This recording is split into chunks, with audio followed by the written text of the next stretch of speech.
আমি বাড়িতে চলে থেকে পয়সা এনে দেবো, এইরকম সমর্থ আমাকে আল্লাহ দেয় না। আমি এখন কি করব? উনি বলছেন বলে মহিলা রে, আল্লাহর বান্দি তুমি যে নিয়াত করেছো সেটাই ভালো বলো। উনি বলে না হুজুর না, আমি কিছু একটা দান করতে চাই। হুজুর হাফিজে মিল্লাত আলাইহি রাহমা বললেন তাহলে তুমি কি দান করবে? তোমার কাছে টাকা নয়, তোমার কাছে শস্য নয়, তোমার কাছে অন্য কোনো জিনিস নয় যে তুমি দান করবে। উনি বলেন হুজুর গো, আমার টাকা শস্য ফসল না থাকলে কি হবে? আমার কোলে একটা দুধের বাচ্চা আছে। জোরে বলা যাবে না? দুধের একটা বাচ্চা ছেলে আছে হুজুর, এই বাচ্চা ছেলেটা আপনি নিয়ে নেন, এটাকে আল্লাহর রাস্তায় দান করে দিতে চাই। হুজুর হাফিজে মিল্লাত আলাইহি রাহমা বলেন ও মহিলা রে, এই বাচ্চাটা নিয়ে কোনো লাভ হবে না, একে মাদ্রাসা মসজিদে কাজে লাগানো যাবে না। কারণ বাচ্চা ছেলে মাদ্রাসায় যদি নিয়ে যাওয়া হয় এর পিছনে একটা মানুষ লাগবে, একে বড় করতে বড় বানাবে, এর পিছনে খাবার কিছু লাগাবে। কারণ মা সন্তানের জন্য যতটুকু পারবে অন্য কেউ পারবে না। মাদ্রাসায় বাচ্চাটা দিয়ে কোনো কাজ হবে না। হবে? দুধের বাচ্চা মাদ্রাসায় দিলে কাজ হবে? হবে না।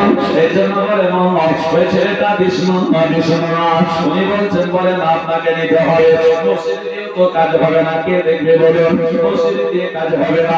মহিলা বলে হুজুর আল্লাহ পাক আমাকে গরিব বানাতে পারে, অর্থ না দিতে পারে, কিন্তু আমি যে দান করবো। হুজুর আপনি যে মিল্লাত আলাইহি রাহমা বললেন বলে শোনো, তুমি যাও বাড়ি চলে যাও, তোমার নিয়াত আল্লাহ কবুল করে নেবে। না না না, এই বাচ্চাটাকে আজকে আপনাকে নিতে হবে, আপনাকে গ্রহণ করতে হবে। সঙ্গে সঙ্গে হুজুর আপনি যে মিল্লাত আলাইহি আমার কাছে নিরুপায়, উনি আপনার যেন মহিলা আছে বান্দার মতো হয়ে আছে। মহিলা বলে হুজুর গো, আল্লাহ আল্লাহ, আমি একটু আপনাকে বলে যাচ্ছি, আপনি নিয়ে নেন আমার বাচ্চাটা। আপনি যখন মাদ্রাসা নির্মাণ করবেন পিলার খাড়া করে দেবেন, ওই পিলারের তলে আমার বাচ্চাটাকে বসায়া দেবে। আর দেওয়ার পরে ওপরে সিমেন্ট বালু দিয়ে আপনি যেন ঢেকে দেবেন, মাল মশলা দিয়ে ঢেকে দেবেন। আমি জনম দুঃখিনী মা, গর্ভধারিণী মা, যে ছেলেটাকে দুনিয়া আমি ছিলাম পেটের মধ্যে ধারণ করে, ছেলেটাকে আমি দুনিয়ার বুকে চরম দেওয়ার সময় 1 কিলো রক্ত জমিনে ফেলেছি। শুধু তাই নয়, ছেলেটাকে জন্ম দেওয়ার সময় এক এক করে করে পেটে 33টা নারী ছিঁড়েছি। আমার আল্লাহর বান্দা, আল্লাহর বান্দিরা গো, আমরা হয়তো কেউ জানি না আমার মা আমাকে যখন গর্ভে ধারণ করেছিল, আপনার মা আপনাকে যখন গর্ভে ধারণ করেছিল, ওই মা জানে কত জ্বালা যন্ত্রণা, ওই মা জানে কতটা আপনার যেন ব্যথা পেয়েছে। মনে আমাদের একবারও লাগে না। 33টা নারী ছিল ব্যথা, মা ছিল করে কোনোদিন মনে লাগে ভুলে না। ওই মা বলে বুঝো দয়া করে পিলারের তলে বসে দিয়ে মাল মশলা দিয়ে দিবে। আমি জনম দুঃখিনী মা জেনে যাব, আমি অন্তত আল্লাহর নবীর ঘরে আমার ছেলেটাকে আমি সাবধান করতে পেরেছি। জোরে বলা যাবে না? আজকে এইরকম আমাদের আল্লাহ পাক করে বানাইনি, এইরকম আমাদেরকে আপনার যারা মিসকিন বানাইনি, আল্লাহ পাক এইরকম আমাদেরকে দেয়নি। আমাদের ঘরে যথেষ্ট খাবার আছে। হুজুর হাফিজে মিল্লাত আলাইহি রাহমা বললেন না, একটা সময় ছিল মুসা কালিমুল্লাহ আলাইহিস সালাম যখন জন্ম নেবে, সেই সময় পুত্র সন্তান বলে মেরে দেওয়ার হুকুম দিয়েছিলেন। আল্লাহ নবী যখন আসবেন, আমাদের শেষ নবী তার আগে তাকিয়াতুল কালবি ছিল, সেই সময় কন্যা সন্তান মেরে দেওয়া হুকুম ছিল। এইভাবে গলায় দিয়ে মেরে দিত, পারবো না, এই যুগে চলবে না। হুজুর আপনি যে মিল্লাত আলাইহি রাহমাকে দাঁড়িয়ে মদিনা বলেছিল, আপনি যদি না না আমি যাব না। বলে কেন? বলে আল্লাহ তাআলা এত ফজিলা দিয়েছে, তাআলা এত বরকত দিয়েছে, তাআলা এত আপনার যেন কাজ পাওয়া যায় আমি আগে জানতাম না। হুজুর আপনি নিয়ে যান আর আমাকে জান্নাতের রাস্তায় একটু কবুল করে দেন। জোরে বলি সুবহানাল্লাহ। মহিলা ছাড়বেই না, আর হুজুর নিতে চাইছেন না, বড় বিপদে পড়ে যাব বলে। আল্লাহু আকবার। শেষ পর্যন্ত অনেক লম্বা কাহিনী। আর ওই মহিলা এরকম করে যখন কথা বলে, আল্লাহ পাক তার জন্য কোন সহায় পাঠিয়ে দেয়।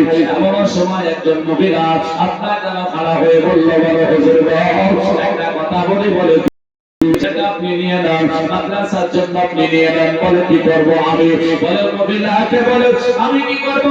মহিলা বলে চিন্তা করবেন না, আমার বাড়িতে একটা 18 বছরের নওজোয়ান ছেলে আছে, এই বাচ্চাটাকে আপনি গ্রহণ করুন, ওই বাচ্চাটাকে আমাকে দেবেন, আমি তাকে মানুষ করবো, আমি তাকে দুধ পান করাবো, আমি তাকে বড় করবো, আমি তাকে 18 বছরের নওজোয়ান বানিয়ে দেবো। আর আমার বাড়িতে যে 18 বছরের নওজোয়ান ছেলেটা আছে, আজকে আপনার নবীর বাড়ি আপনার কাছে আমি হাজির করে দেবো।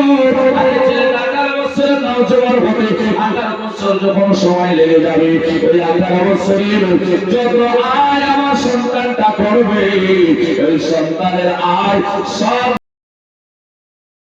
আর আমি এই সন্তানটাকে বড় করে তুলব। 18 বছরের আয় সম্পূর্ণ নবীর ঘরে যাচ্ছে। মহিলার এক সন্তান মানে অবাক হয়ে গেলেন। হুজুর হাফিজ বিল্লাহ তাআলাকে রহমান বলে, আল্লাহ তোমার বিচার কঠিন, আজ বুঝে গেলাম একজন মহিলা রাসূল হয়ে দাঁড়িয়ে আছে, আর আরেকজন সহায় হয়ে এসে সে যেন তার সন্তানকে দিতে চাই। শুধু তাই নয়, তোমার নবীর ঘরে আজকে দিয়ে সে জান্নাতের হকদার হতে চাই। জোরে বলি সুবহানাল্লাহ। আল্লাহ পাক এত গরীব আমাদের বানায়নি, বলুন আল্লাহ আমাদেরকে এত অসহায় বানায়নি। আল্লাহ পাক আমাদেরকে অর্থ দিয়েছে, টাকা দিয়েছে, পয়সা দিয়েছে। এর জন্য 100 200 10 20 করে 500 1000 করে 1200 করে আপনাদের কাছে দিয়েছিলাম। আব্দুল্লাহ ভাইরা আপনারা অনেক দান করেছেন, তবে শেষ মুহূর্ত শেষ দোয়া একটু অবশ্যই আপনাদেরকে নিয়ে যেতে হবে। হাফিজ বিল্লাহ তাআলাকে রহমান ওই মহিলাকে বললেন, মহিলা তুমি এসো।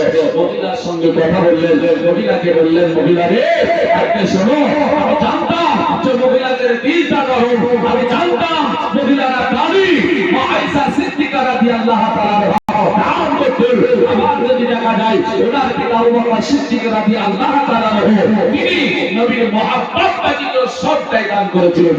সুবহানাল্লাহ। উনি বলতেন, হুজুর আপনার মহব্বত আমার কাছে, বাকিটা সব দান করে দেব। তাহলে নবীর ঘরে আজকে কেমন জিনিস ছিল আপনি লক্ষ্য করুন, আজ আমাদের ঘরে কি জিনিস আছে। এর জন্য আপনাদের কাছে যে দানটা চাইলাম, মনে এখন পড়বে, দান দিয়ে দিলেন, এটা এখন শোনানোর উদ্দেশ্য হলো আপনারা হয়তো অনেকে দান করার পরে মনে করে যে দানটা করলাম পয়সাটা ভুলে গেল, কিন্তু এখন মনে হবে যে না, যে দানটা করলাম সেটাই আপনার জন্য কম হয়ে গেল, সেটাই কম হয়ে গেল। তাহলে একজন মহিলা না থাকার পরে যদি সন্তানটা দিয়েও শরীক হতে পারে, 20 টাকা 100